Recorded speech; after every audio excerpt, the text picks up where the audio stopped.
Well, hello, this is the circulatory system, the introduction to the heart. And today we're going to be talking about the heart muscle and blood flow. We still want to make sure that you know all of these parts of the heart. You'll be able to identify this by the end of this slide presentation. And you'll need to be able to do this for a quiz that we'll have on Tuesday or Wednesday of this coming week. Okay, take a look at the heart then. The heart is the pump that supplies all the force to move blood through the circulatory system. It weighs about 10 ounces in total, and it's located pretty much in the middle of your thoracic cavity.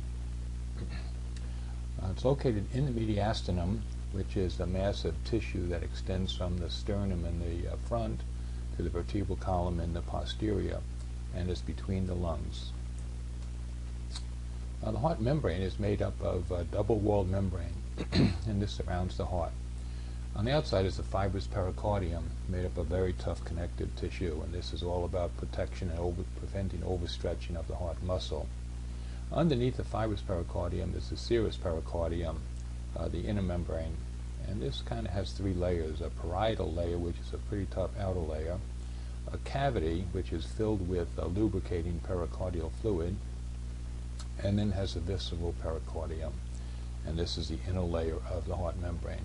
And this is designed to prevent friction from the fibrous pericardium.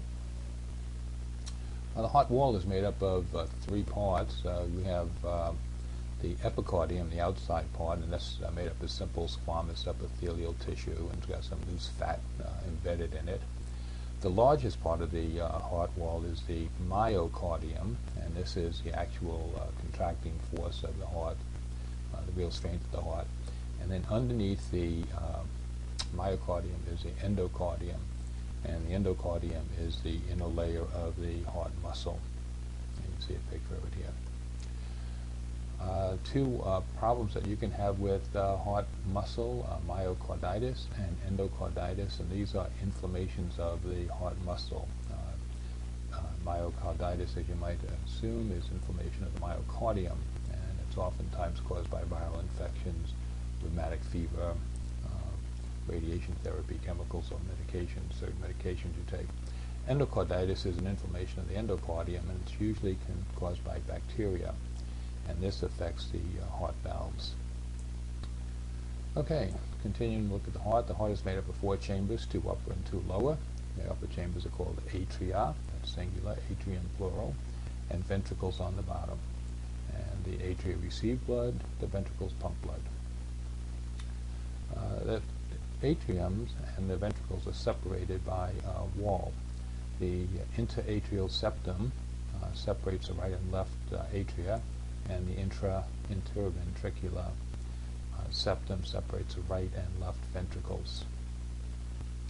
And here's a picture of the heart, and you can see here very clearly the separation of the ventricles, the left ventricle and right ventricle.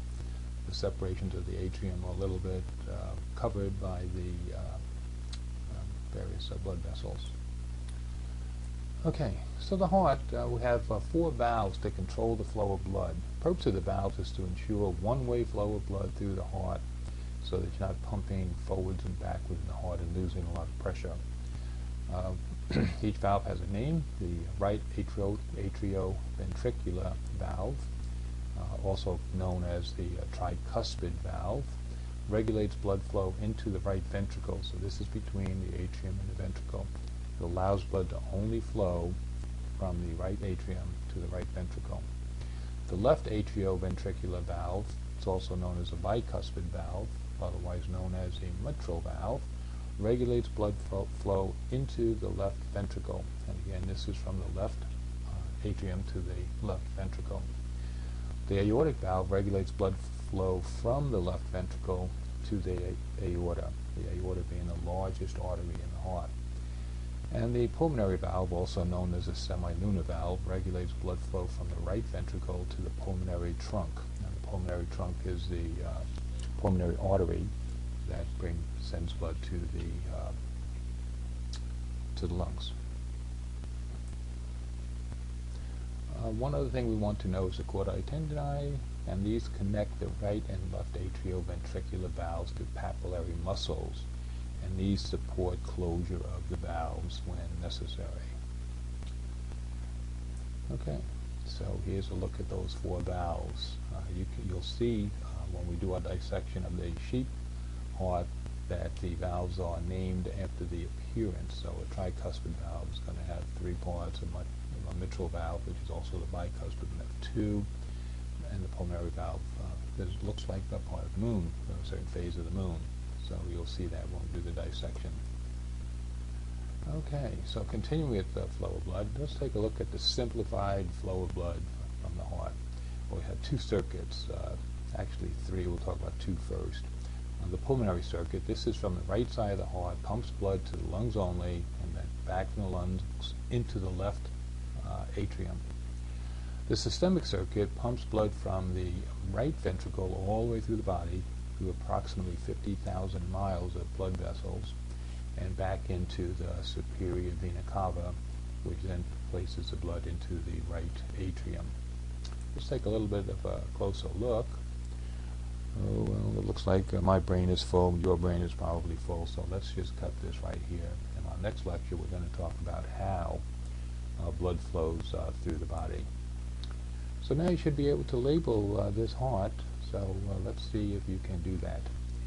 This session is over, so I hope that you guys have learned something about your heart and how this works. See you next time.